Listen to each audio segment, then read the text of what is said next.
Okay, so I have been researching the principle of non-refoulement for the purposes of my doctoral thesis, and I am glad for this opportunity to share some information on the subject with you. So today I am going to talk about the substance of non-refoulement, so what kind of legal obligation does it place on the international community. I'm also going to talk about the principles of international law in a theoretical perspective, and finally about the possible conflicts between non-refoulement and other legal norms within the international legal order. I think it is best to start explaining the concept of non-refoulement by invoking the notion of refouler. So this is a French term, and it indicates the right of every state to expel a foreigner or to turn away a foreigner at the border.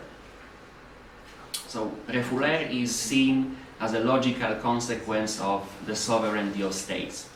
Since states are in complete control of their territory, they are empowered to shape the rules of admission for foreigners. And if they deem a person undesirable, they may expel it or refuse them entry. However, in the second half of the 20th century, this right of states to refouler has been significantly restrained. So now there are multiple areas in public international law which prohibit states from expelling or turning away a foreigner. So not only does international law, modern international law, specify situations in which expelling a foreigner is not permissible, it even specifies situations in which states are required to provide protection and shelter to a foreigner. The most obvious example of international law prohibiting expelling or turning away a foreigner is refugee law. So laws specifying who is a refugee, which categories of persons are entitled to protection because they are refugees, and specifying what type of protection should states extend to such persons. Because of the temporal limitations of my today's presentation, I'm going to focus on refugee law as the source of the obligation of non-refoulement. However, I would also like to indicate other legal documents which contain the provisions of non-refoulement. So, apart from the convention relating to the status of refugees, non-refoulement is also present in the laws prohibiting torture. So, the Convention Against Torture, in Article 3, it prohibits dealing torture by state officials, but it has been consistently interpreted to not only prohibit direct dealing of torture, but also indirect complicity by expelling or turning away a foreigner to a territory in which they are in danger of being tortured. You can see the name of a case decided by the UN Committee Against Torture, and Mr. Korban was an Iraqi citizen, and the government of Sweden wanted to expel Mr. Korban to Jordan, to the country of Jordan. And he was not in danger of being tortured in Jordan, but there was a possibility of him being turned by the Jordanian authorities to Iraq, where such danger was present. So in this case, the Committee Against Torture decided that not only it is prohibited to expel a foreigner into a country where they might be in danger of torture, but it is also prohibited to expel them to a country which might in turn expel them to a third country where the danger of torture is present. So this non-refoulement stemming forth from Convention Against Torture is very powerful. Another legal documents which contain non-refoulement are documents related to human rights, so the International Covenant on Civil and Political Rights and the European Convention on Human Rights. And here non-refoulement is associated also with torture, but also with the death penalty. So based on Article 7, it is prohibited to expel someone if as a result of such expulsion they might face torture, but it is also prohibited on the basis of the first additional protocol to the Covenant on Civil and Political Rights. It is prohibited to expel someone if they might face the death penalty. And likewise in the European Convention on Human Rights, it is also prohibited to expel someone if they might face torture or the death penalty. And there have been numerous court cases in both the UN Human Rights Committee and in the European Tribunal for Human Rights supporting this interpretation. And curiously, non-refoulement is a general principle of EU law. So it is present in the Treaty on the Functioning of the European Union. It is explicitly mentioned, and it is also in Article 19, Section 2 of the EU Charter of Fundamental Rights. So it is explicitly stated in European law that expelling or turning away a person, if this might result in them being the subject of torture or the death penalty, it is prohibited.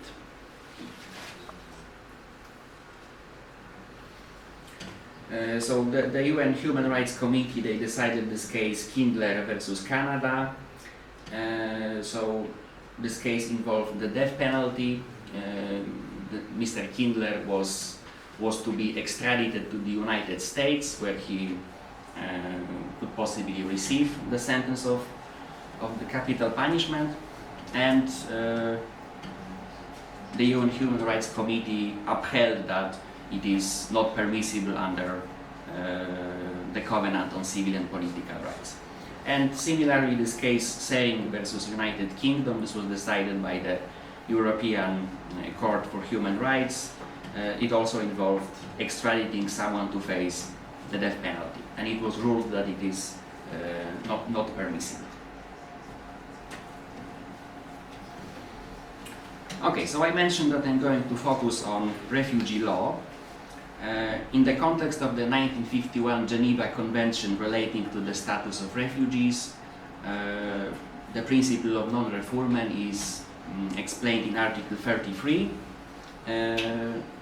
where it is explicitly stated that no refugee may be expelled or returned to face persecution.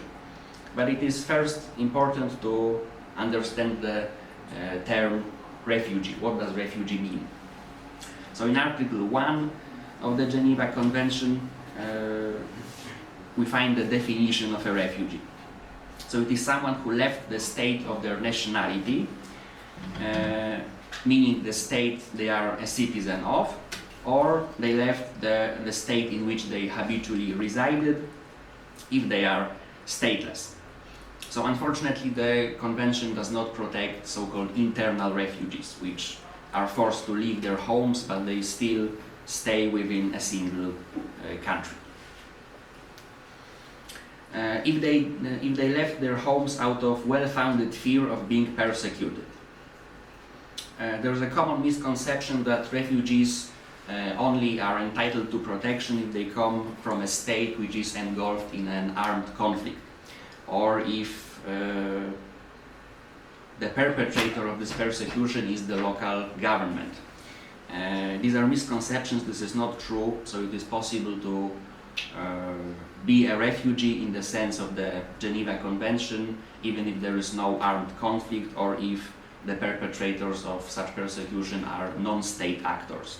So for example, terrorist groups, insurgents, or even groups of organized criminals. And it is also possible for persecution to exist outside of the context of an armed conflict. So for example, in the 1940s and 1950s, people fled from the Soviet bloc to Western Europe, and they were granted the status of a refugee despite the lack of an armed conflict in Eastern Europe at the time.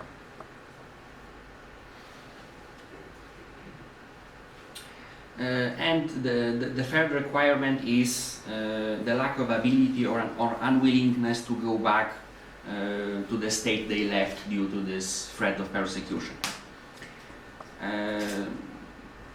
Of course, unwillingness is not completely subjective. It has to be backed by this well-founded fear of being persecuted. So a person who meets these three criteria at the same time is a refugee in light of the 1951 Convention, and it is to be awarded protection. In particular, they are entitled to non-refoulement, so they have the privilege to not be expelled or returned at the border if they would find themselves in a territory where persecution could threaten them. Not all refugees may benefit from this Article 33. In Section 2 we have two exceptions. So if a refugee, there are reasonable grounds to regard a refugee as a danger to the security of the country in which he or she currently is, they are not entitled to this non-refoulement, and they in fact may be expelled or turned away even if they would face persecution. And the second exception is if there is a final court judgment for a serious crime they have committed, and based on this court judgment they may be regarded as a danger. So unfortunately, such categories of persons specified in Section 2 may be expelled even if they were to be in threat of persecution. However, the vast majority of refugees are covered by Article 33.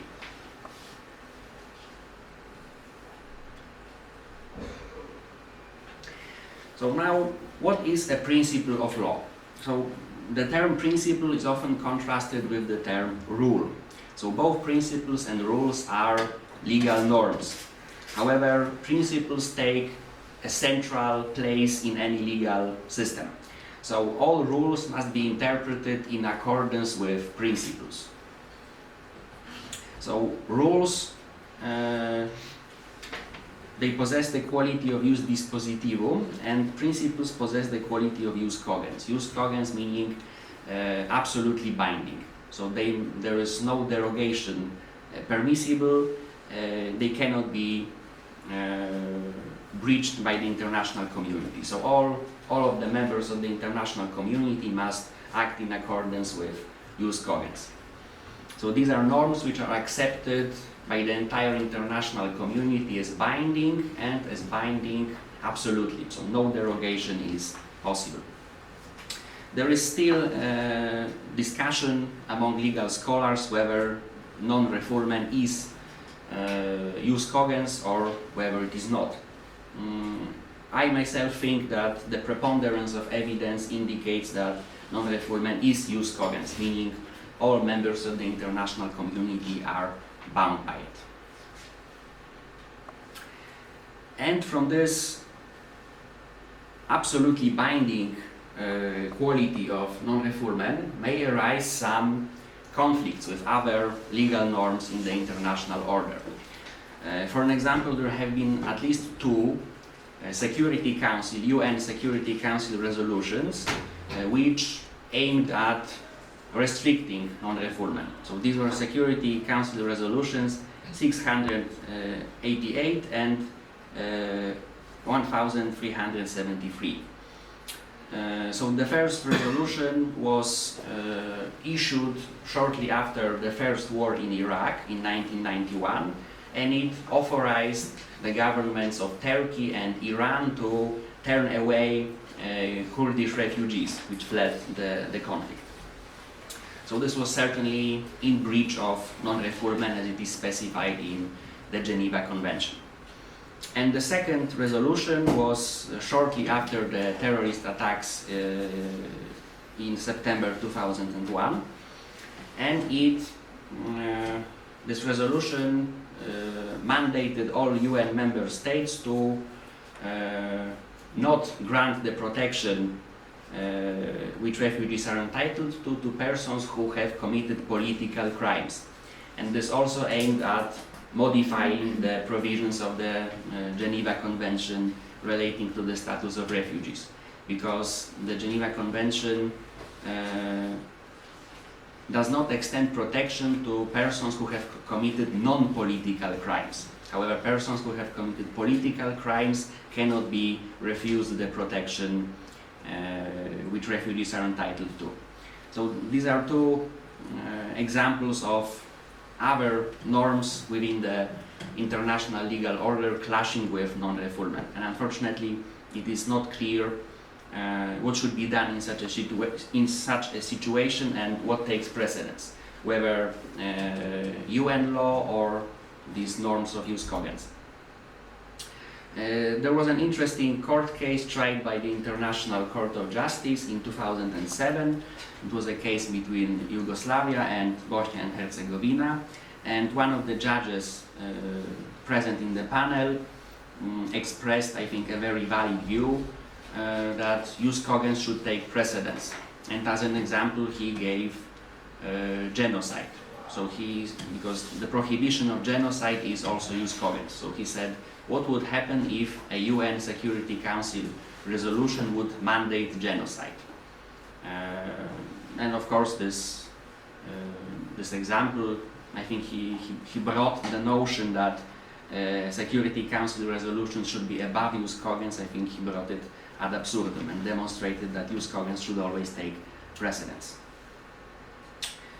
The time is running out, but I would only like to point out that there are also several areas in which there are possible conflicts between the European Union law and the principle of non-refoulement. So, for an example, creating the lists of safe third countries by European Union members. So these are countries which are supposedly safe, and therefore it is permissible to expel refugees or turn them away to such safe territories. However, there are wild discrepancies between such lists adopted in various EU member states. So, for an example, Republic of Macedon is considered to be a safe third country by Bulgaria, but it is not considered to be safe third country by Belgium. So unfortunately there are these discrepancies, and it is hard to say whether creating such lists is in compliance with non-refoulement or not. Also very controversial are the rules in the so-called Dublin III regulation, rules specifying which EU member states are responsible for reviewing applications for the status of a refugee. Likewise controversial are the activities of Frontex in the Mediterranean, so stopping refugees in international waters, and the international agreements with non-EU member states like Turkey regarding the apprehension of refugees. So this matter, I think, still needs more research, and I think it should legal scholars should devote it more attention. Okay, thank you very much. Thank you very much.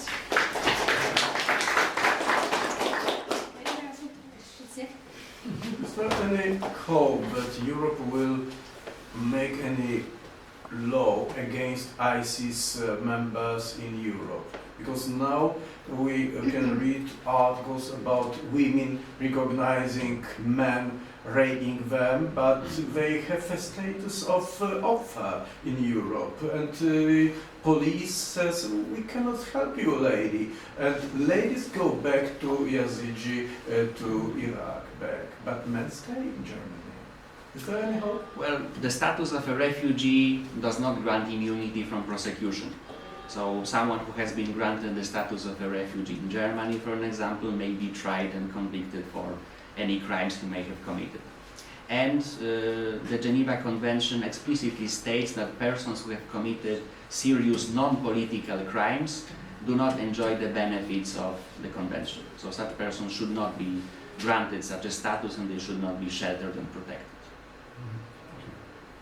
Some other questions? Okay, so maybe I will have one question. Okay.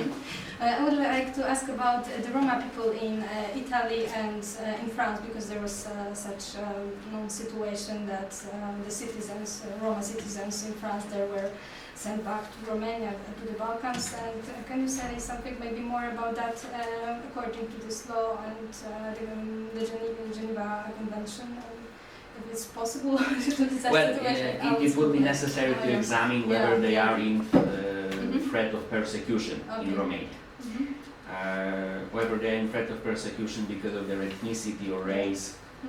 Well, the Roma people are a distinct ethnicity, so this part of the definition could be met. However, it would require examination whether they face persecution in Romania or not. Whether they face persecution from the Romanian government, I doubt, but there may be some non-governmental actors, paramilitary groups, which might pose such a threat. So it is certainly possible. And there is some kind of I don't know, checking that, for example, the France is good with that law. For example, that they just having, I don't know, such an idea to remove some people who, I don't know, some minorities which are maybe not.